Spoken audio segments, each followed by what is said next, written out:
Вы когда-нибудь задумывались, почему вы родились именно в этой жизни, в этом теле, в этой семье, в этой стране, с таким характером? Почему именно вы с вашими страхами, болями, радостями, наклонностями? Почему, глядя в зеркало, вы ощущаете, будто что-то забыли? Неужели все это просто цепь случайных событий? Я помню тот день, когда впервые услышала это. Ничто в твоей жизни не случайно. Ты выбрала все, от цвета глаз до глубины боли. Тогда это прозвучало как удар и как откровение.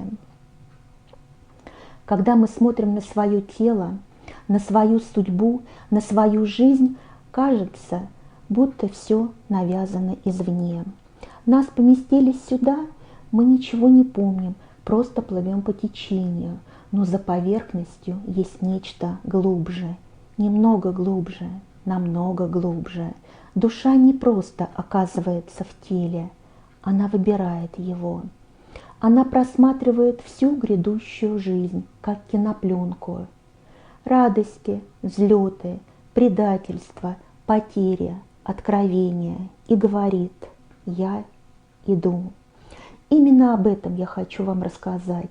Не из книг, не из теорий, не из философии, а из того, что я вижу и слышу на протяжении многих лет, работая с людьми в состоянии глубокой памяти. То, о чем когда-то писала Долорес Кеннон, я теперь слышу снова и снова из уст самих душ. Души вспоминают, и когда они начинают говорить голосом человека, в эти мгновения будто все пространство сдвигается, воздух становится густым, и время как будто замирает, по коже пробегает дрожь не от страха, а от глубинной силы. Иногда так резко накрывает, что кажется, что-то вошло огромное в комнату, и чувствуешь на физическом теле другую вибрацию, и все внутри замирает, чтобы услышать. Это не сказки, это реальность, которая всегда была рядом, но которую мы забыли. Многие думают, что душа приходит сюда, чтобы учиться.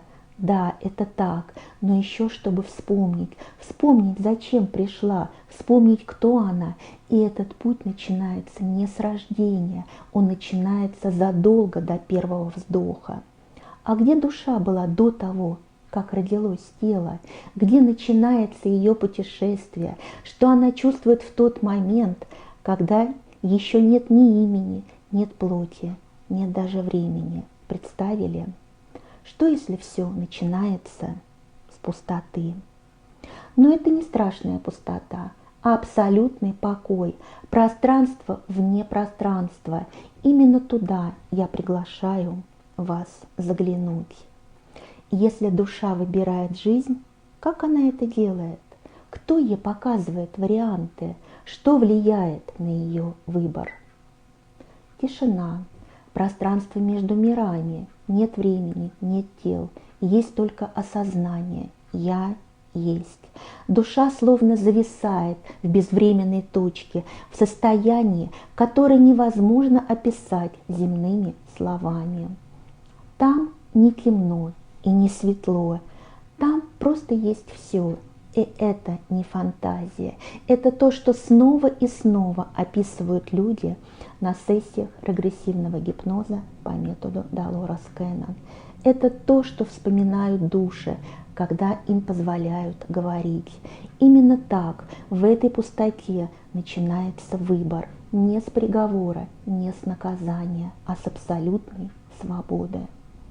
Душа – это энергия с памятью. Она знает, что такое страдание, она знает, что такое любовь, она знает, какой путь уже пройден и чего еще не было. Она знает. Ей не говорят: ты должна пойти туда. Ей показывают: вот посмотри, вот жизнь, вот тело, вот обстоятельства, вот твой будущий отец, вот мать, вот моменты боли и пробуждения. Ты согласна? И душа говорит: да. этот момент, он как точка абсолютного выбора. Там нет ни страха, ни сожаления, есть только глубокое понимание, именно то, что мне нужно. И душа идет, она не боится, даже если в этой жизни будет боль, утраты, одиночество, болезнь, горе, потому что она знает, именно через это она вырастет, именно в этом она вспомнит, кто она есть.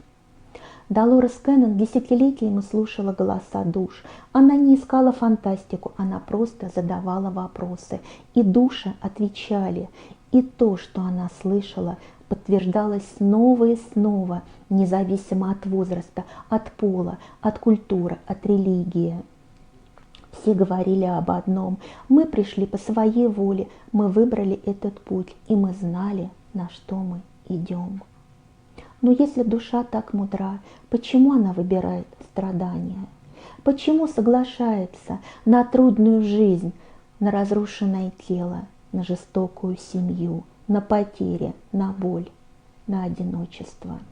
Согласитесь, вопросов много. Почему душа добровольно идет туда, где больно, и что она хочет получить взамен? Выбор страдания – это один из самых трудных для понимания уроков, но он же самый глубокий. Душа не выбирает боль ради боли, она выбирает ее ради роста, ради пробуждения, ради силы, которая рождается только в опыте. Долорес Кеннон много раз слышала одно и то же. Душа смотрит на несколько возможных жизней. Некоторые более мягкие, спокойные, а другие острые, насыщенные, полные контрастов и испытаний. И часто душа выбирает именно сложную жизнь, потому что она не боится, потому что она знает, боль – это временно, а урок навсегда. Иногда она видит, вот жизнь, в которой будет любовь, но будет и утрата, будет признание, но и предательство, будет ребенок, который уйдет слишком рано, и нужно будет пережить эту потерю. Или болезнь, которая изломает тело, но обнажит душу. И она все равно говорит: да, я иду, я согласна. Мы смотрим на людей-инвалидов, жалеем их и спрашиваем: за что? А ответ не за что, а зачем. Это не кара, это выбор, это их выбор, очень тонкий, очень точный. Именно через такие жизни душа проживает самые важные уроки.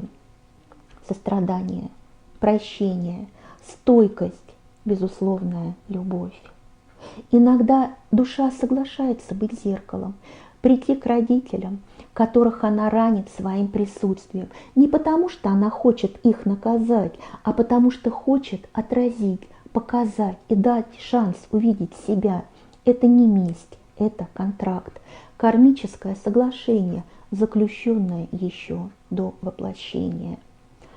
Вы встречали людей, с которыми больно, но которые навсегда меняют вас? Это тоже часть замысла. Мы не всегда приходим друг к другу, чтобы просто любить, иногда, чтобы вырасти. Но как же выбирается тело?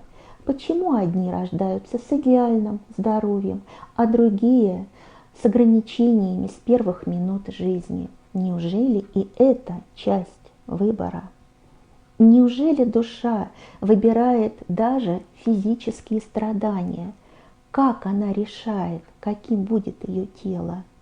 Да, душа выбирает даже тело, не просто внешность, а каждую деталь, силу, хрупкость, здоровье, пол, даже походку и голос. Потому что тело – это не случайный сосуд, тело – это инструмент, точный, как скрипка.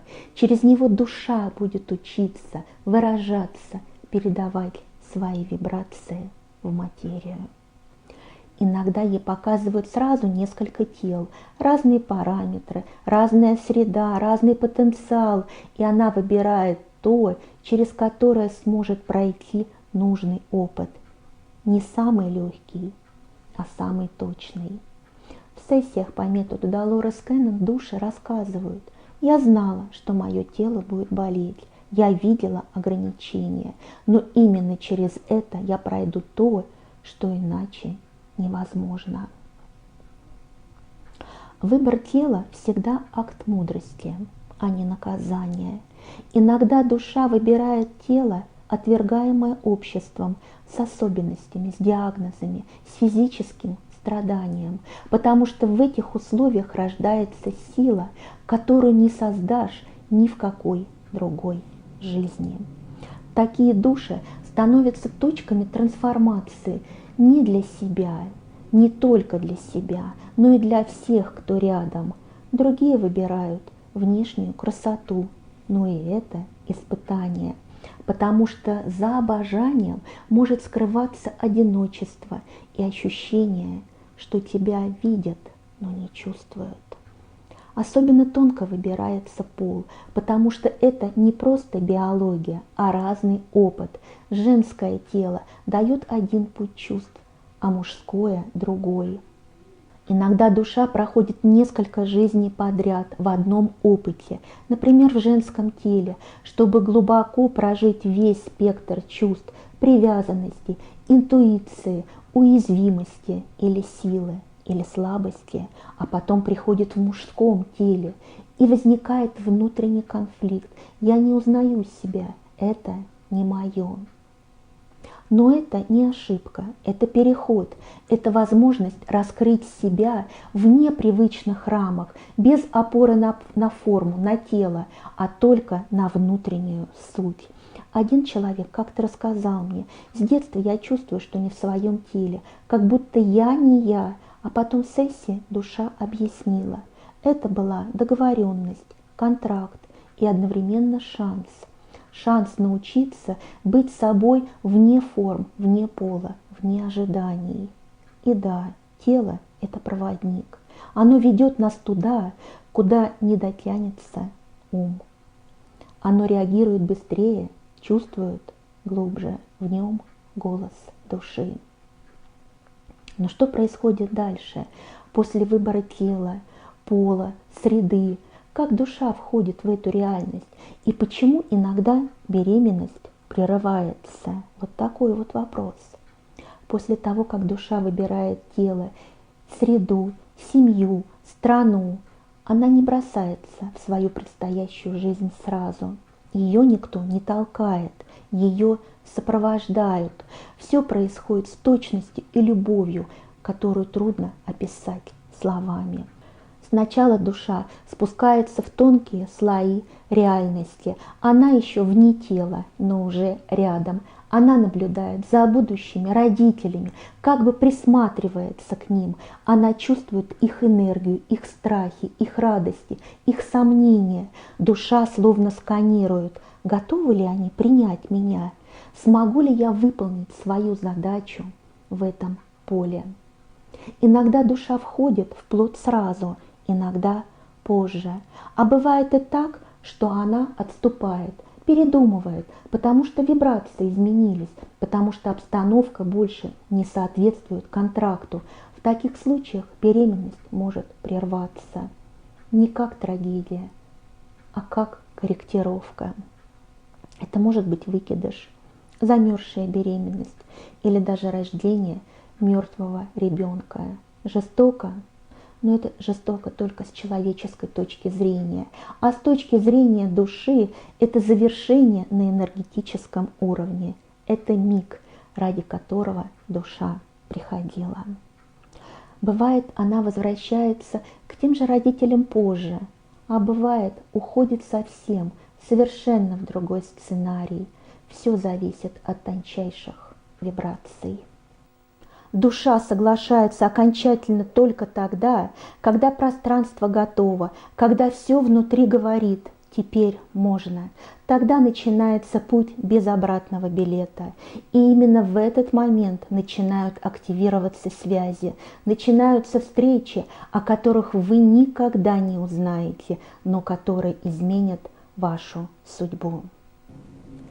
Вы не задумывались, Почему встречаете некоторых людей и ощущаете, будто знали их всегда?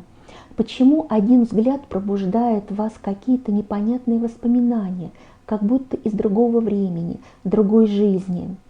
Вы не можете объяснить это словами, просто чувство. А что, если эти встречи не случайные? Что, если все ключевые люди в вашей жизни были выбраны заранее, еще до рождения? Не думали об этом? Или задаете себе такие вопросы? Души договариваются до воплощения. Это как репетиция перед спектаклем. Ты будешь моим родителем, ты учителем, ты любовью, которая однажды разобьет мне сердце, чтобы я научился прощать и открываться заново. Контракты – это не только про любовь, это и про боль, потому что именно через нее происходит рост. Бывает, что именно враг в этой жизни – это друг на высшем уровне, душа, которая добровольно согласилась сыграть трудную роль, чтобы вы пробудились. Иногда мы приходим в одну семью снова и снова, но в разных ролях. Сегодня вы ребенок, в прошлой жизни родитель или брат, или даже тот, кого вы обидели. И теперь вы снова вместе, чтобы исцелить, завершить, простить. Особые контракты – это контракты любви, не обязательно романтической. Иногда это человек, с которым вы просто обмениваетесь взглядом, и внутри все переворачивается. Это не фантазия, это встреча душ, которые помнят. Но кто помогает нам пройти через эти встречи, контракты, выборы? Кто направляет нас, когда мы забываем, зачем пришли? Ведь душа никогда не идет одна. С самого начала, еще до воплощения, ее сопровождают те, кто остаются по ту сторону завесы. Их называют по-разному: духовные наставники, кураторы, проводники, ангелы. Как вам ближе хочется? Это не люди, это высокоразвитые сущности, которые не воплощаются вместе с нами. Они остаются в духовной сфере, чтобы направлять, поддерживать и помогать нам удерживать свой земной путь и идти по правильному пути. Наставники не контролируют нашу жизнь, они не вмешиваются напрямую. Их задача напоминать, их задача помогать нам. Они подают сигналы, когда мы сбиваемся с курса, могут говорить с нами через интуицию, через сны, через случайные якобы события, иногда через человека, который внезапно появляется в нужный момент, иногда через внутренний голос, который говорит: остановись, посмотри внутрь. Вы замечали это?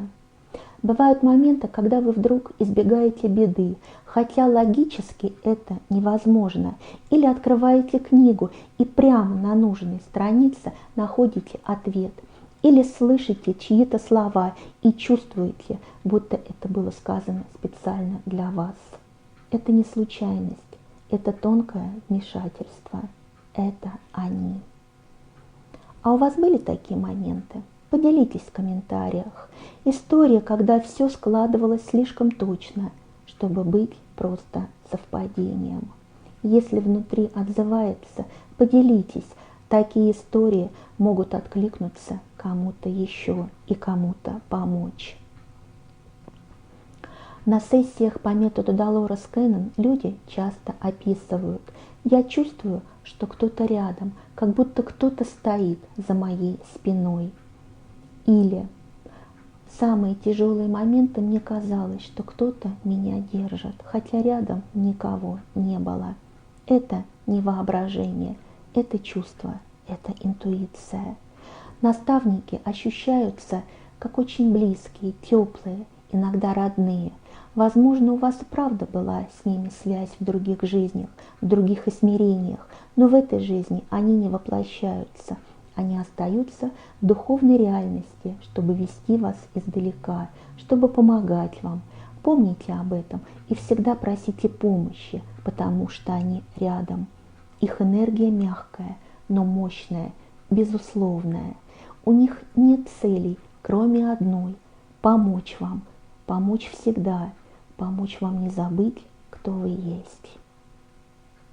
Но если они всегда рядом, почему же мы ничего не помним? Почему мы не помним, кем были, зачем пришли и о чем договорились до того, как появились здесь, на земле? Почему душа соглашается забыть все перед своим рождением? Память души не исчезает, она уходит за завесу. Так устроено пространство воплощения. Чтобы уроки были настоящими, мы должны проходить их как впервые, без подсказок, без шпаргалок, без воспоминаний о том, что это уже было, по-другому никак. Но это не наказание, это условие честной игры. Только забыв, кто ты можешь снова открыть себя. Не как знание, а как прожитый опыт. Только через темноту мы начинаем искать свет. Только в разлуке мы чувствуем зов домой. В момент рождения душа постепенно сливается с телом, не сразу, не резко. Это процесс, и чем плотнее становится физическое присутствие и биология, тем тише становится память. Энергия сжимается, она входит в форму, она забывает, но не навсегда. Остаются следы, едва уловимые знаки внутри нас, интуиция, сны, странное чувство, будто ты уже был здесь, невозможная тоска почему-то, что ты не можешь назвать, или внезапная радость без причины. Это не капризы ума, это отклики, это душа, которая стучится изнутри. Тук-тук, я здесь, я помню, вспомни и ты. Ведь у маленьких детей воспоминания еще остаются, завеса еще не полностью опустилась.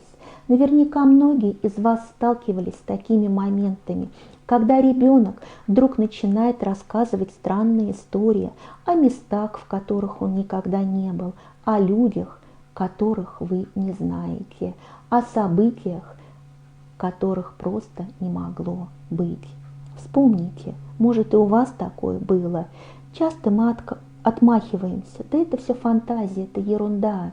Но это не ерунда и не фантазия, это память, та, что еще не стерлась.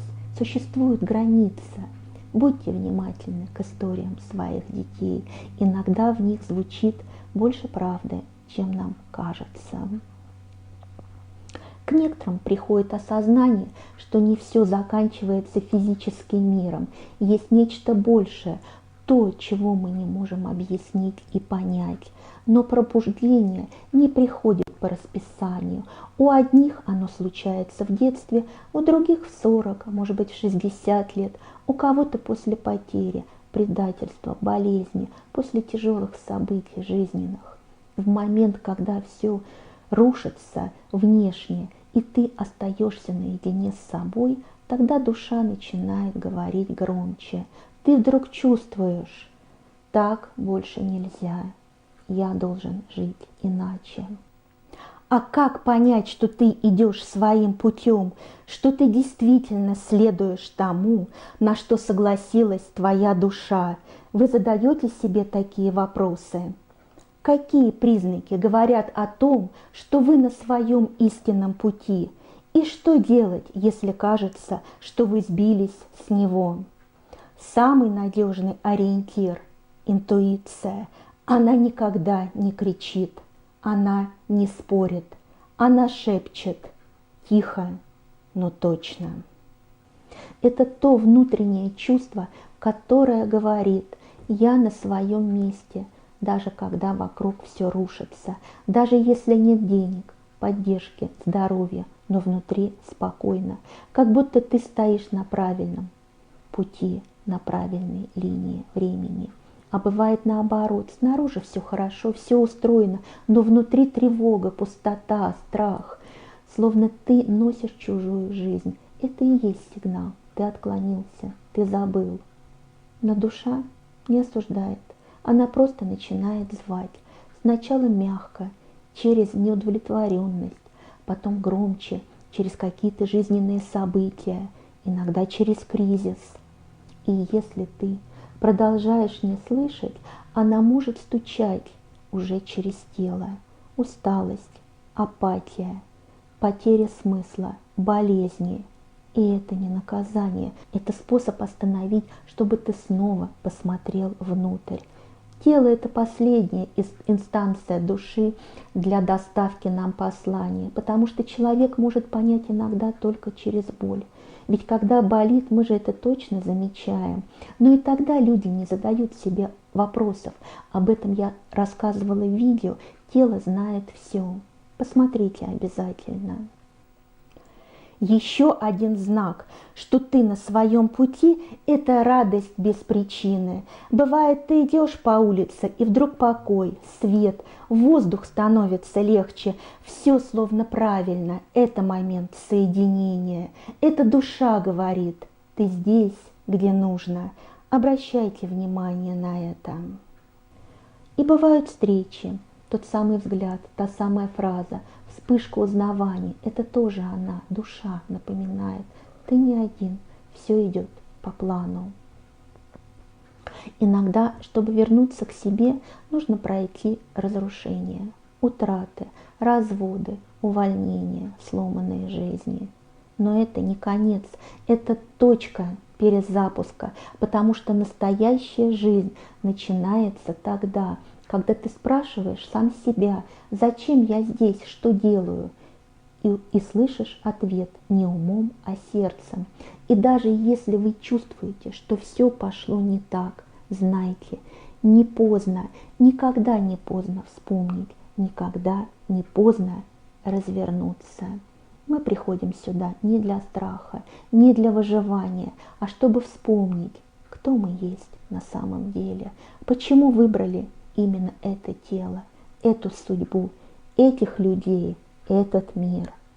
Если внутри у вас что-то откликнулось, возможно, это был первый шаг к тому, чтобы вспомнить. А вы когда-нибудь чувствовали, что ваша жизнь не случайность, что за всеми совпадениями стоит что-то большее, что вы сами выбрали именно этот путь, что вы сами выбрали, чтобы прийти сюда, именно сейчас, именно таким, какой вы есть, какая вы есть? Если да, быть может, это только начало.